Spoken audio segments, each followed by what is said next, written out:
Welcome to special analysis. నేను రమా మండవ. ఈ రోజున పూర్తి స్థాయిలో శ్రీకాళహస్తిలో వైఎస్ఆర్సీపీ డిఫెన్స్లో పడిందా అంటే అవుననే చెప్పుకోవాలి. ఎందుకంటే మొన్నటి ఎన్నికల్లో అక్కడ టీడీపీ జెండా ఎగిరిన దగ్గర నుంచి, బొజ్జల సుధీర్ రెడ్డి వాళ్ళు ఎమ్మెల్యే అయిన దగ్గర నుంచి అసలు వైఎస్ఆర్సీపీ అక్కడ ఉందా లేదా అని అర్థం కాని పరిస్థితి ఏర్పడింది. అసలు వైఎస్ఆర్సీపీ భవిష్యత్తు ఏంటి, శ్రీకాళహస్తి లాంటి ఒక కాన్స్టిట్యున్సీలో అన్న చర్చ కూడా జరుగుతుంది. అందుకు కారణం ఏంటంటే అంతకుముందు ఎన్నికల్లో 2019 ఎన్నికల్లో అక్కడి నుంచి బిఎం మధుసూదన్ రెడ్డి ఎమ్మెల్యే అయ్యారు.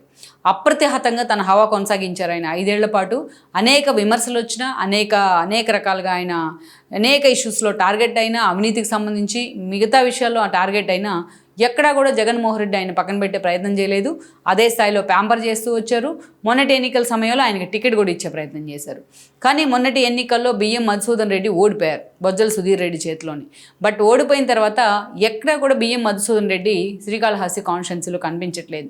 కానీ కనీసం చూసినట్లయితే ఆయన అనుచరులను కూడా పట్టించుకునే పరిస్థితిలో లేరు. ఇంకోవైపు చూసినట్లయితే ఆయన బెంగళూరులో తన వ్యాపారాల్లో పూర్తిగా నిమగ్నమై ఉన్నారు. పూర్తిగా పార్టీని గాలికి వదిలేశారు అన్న చర్చ కూడా జరుగుతోంది. అయితే ఆయన అందుబాటులో లేకపోయినప్పటికీ పార్టీలో మరి జగన్మోహన్ రెడ్డి ఎందుకు ఆ కాన్స్టిట్యున్సీ మీద సీతకన్నేశారన్న చర్చ కూడా ఉంది. ఎందుకు జగన్మోహన్ రెడ్డి ఆయన ప్లేస్లో ఇంకొక సమన్వయకర్త అయినా అక్కడ పెట్టే ప్రయత్నం చేయలేదు అన్న చర్చ కూడా జరుగుతోంది. ఈ క్రమంలోనే శ్రీకాళహస్తిలో వైఎస్ఆర్సీపీ పూర్తిగా ఖాళీ అయిందా అన్న అంశం కూడా తెర మీదకి వస్తూ ఉంది. నిజానికి చూసినట్లయితే బొజ్జల సుధీర్ రెడ్డి మామూలుగానే ఆయన డామినేటింగ్ క్యారెక్టర్. సో అలా పార్టీలో చాలామంది యువ ఎమ్మెల్యేలు చాలామంది గెలుచున్నారు మొన్నటి ఎన్నికల్లో, ఏదైతే కూటమి ప్రభుత్వం వైపు నుంచి, ఎస్పెషల్లీ టీడీపీ వైపు నుంచి. అలాంటి వాళ్ళు అంత అగ్రెసివ్ నేచర్ చూపించే ఒక వ్యక్తి ఎవరు అంటే బొజ్జల సుధీర్ రెడ్డి. ఆయన తండ్రి మనకు తెలుసు బొజ్జల గోపాలకృష్ణారెడ్డి, చంద్రబాబు నాయుడుతో సమకాలీకుడు ఆయన. అటు గాలి ముద్దుకృష్ణ నాయుడు బొజ్జల ఎంత క్లోజ్ అసోసియేషన్ ఉండేది, వాళ్ళిద్దరికి చంద్రబాబు నాయుడుతో ఎంత అసోసియేషన్ ఉండేది. వాళ్ళిద్దరూ కూడా చంద్రబాబు నాయుడు ఎన్టీఆర్ ఎపిసోడ్లో చంద్రబాబు నాయుడు వైపు నిలవడం కానీ, మధ్యలో వెళ్ళి గాలి లాంటి వాళ్ళు మళ్ళీ రావడం కానీ మనకు తెలుసు. So what ever it may, but కారణాలు ఏవైనా కానీ వాళ్ళిద్దరూ ఒకే జిల్లా కావడం, ఉమ్మడి చిత్తూరు జిల్లా కావడం వాళ్ళది. సో వీళ్ళు అందుకే అంత స్ట్రాంగ్ బాండింగ్ ఉండేది. చంద్రబాబు నాయుడు సమకాలీకులు కావడం కూడా ఒక ప్లస్ పాయింట్ అనుకోవాలి. సో తిరుగు లేకుండా చిత్తూరు జిల్లాలో వాళ్ళ రాజకీయాలను నడిపించారు, అటు గాలి ముద్దుకృష్ణ నాయుడు కానీ, ఇటు బొజ్జల గోపాలకృష్ణారెడ్డి కానీ. దురదృష్టవశాత్తు ఏదైతే అనారోగ్య కారణాలతో వాళ్ళ ఏజీ పర్మిట్ చేయకపోవడం వాళ్ళు మరణించడం జరిగింది. తర్వాత వాళ్ళ వారసులు టీడీపీలోకి ఎంట్రీ ఇచ్చే ప్రయత్నం అయితే చేస్తున్నారు. సో ఇక్కడ మనం చూసినట్లయితే ప్రత్యేకించి బొజ్జల గోపాలకృష్ణారెడ్డి తనకంటూ కూడా శ్రీకాళహస్తి లాంటి ఒక కాన్స్టిట్యున్సీలో ఒక ఓన్ ఇండివిజువల్ ఇమేజ్ అయితే క్రియేట్ చేసుకున్నారు. అక్కడి నుంచి రిప్రజెంట్ చేస్తూనే ఆయన మంత్రిగా కూడా పనిచేశారు. అటు గాలి ముద్దుకృష్ణ నాయుడు కానీ, ఇటు బొజ్జలకు కానీ ఒకే సేమ్ బోట్లో వాళ్ళు ప్రయాణం చేశారనుకోవాలి. చాలా ఇష్యూస్లో చంద్రబాబు నాయుడు క్యాబినెట్లో మంత్రులుగా పనిచేయడం దగ్గర నుంచి అటు చిన్న ఆరోపణ, అవినీతి ఆరోపణ లేకుండా అదే స్థాయిలో తాము కాన్స్టిట్యున్సీ మీద కానీ, అదేవిధంగా తమ అనుచరుల మీద కానీ ఫోకస్ పెట్టే పార్టీ మీద, పార్టీ వాయిస్ వినిపించడంలో కానీ అదే స్థాయిలో వాళ్ళకి పేరుంది. బట్ అవినీతి మరకపడిన సందర్భాలు చాలా తక్కువ, అంత నిజాయితీ పరులుగా కూడా వాళ్ళకి పేరుంది. అయితే బొజ్జల మరణానంతరం, గాలి ముద్దుకృష్ణ నాయుడు మరణానంతరం ఎలాగైతే గాలి భానుప్రకాష్ లాంటి వాళ్ళు అప్లిఫ్ట్ అయ్యారో పార్టీ వైపు నుంచి, ఇప్పుడు ఆయన ఎమ్మెల్యేగా ఉన్నారు నగర్ నుంచి. మొన్నటి ఎన్నికల్లో రోజాను ఓడించి ఆయన గెలవడం జరిగింది. వేరేస్ మొన్నటి ఎన్నికల్లో బొజ్జల చనిపోయిన తర్వాత అక్కడ టీడీపీలో నిజంగానే వ్యాక్యూమ్ ఏర్పడింది. సుధీర్ రెడ్డి లాంటి వాళ్ళకి లోకేష్ అండదండలు ఉన్నప్పటికీ కూడా ఆయన ఆల్మోస్ట్ ఎమ్మెల్యే కావడానికి చాలా టైం పట్టిందని అనుకోవచ్చు మనం. 2019లో ప్రయోగం చేసినప్పటికీ చంద్రబాబు నాయుడు అక్కడ అది విఫల ప్రయోగంగా మిగిలింది. ఈ క్రమంలోనే 2019లో వైఎస్ఆర్సీపీ నుంచి మొదటిసారి అక్కడ బిఎం మధుసూదన్ రెడ్డి బరిలో నుంచున్నారు.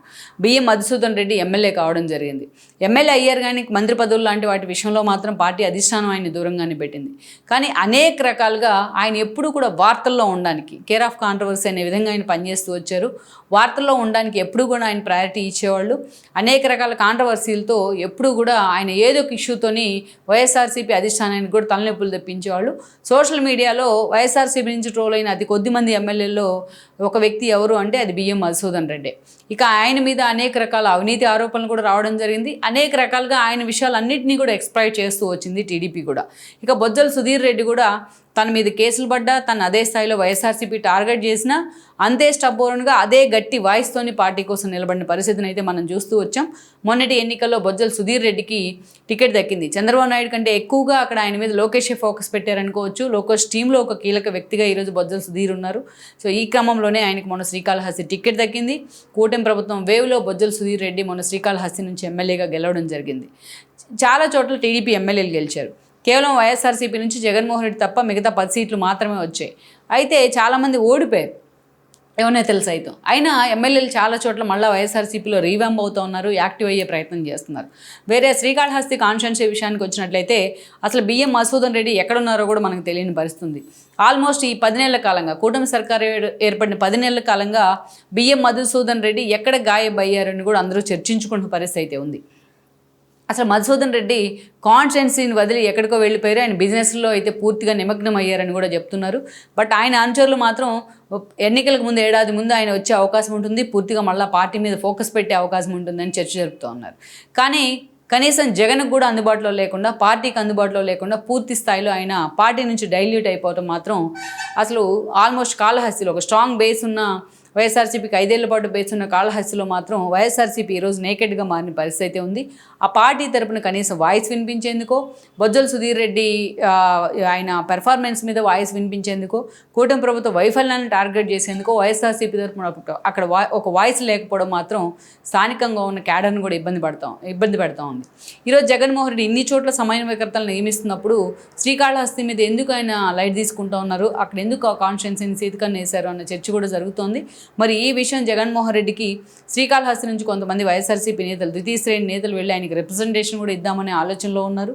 మొత్తానికైతే బియ్యం మధుసూదన్ రెడ్డి ఎక్కడ, శ్రీకాళహస్తిని ఎందుకు గాలికి వదిలేశారు అన్న క్వశ్చన్స్ మాత్రం ఆ క్యాడర్ను కూడా, వైఎస్ఆర్సీపీ క్యాడర్ను కూడా ఈరోజు డైలమాలో పడేస్తూ ఉన్నాయి.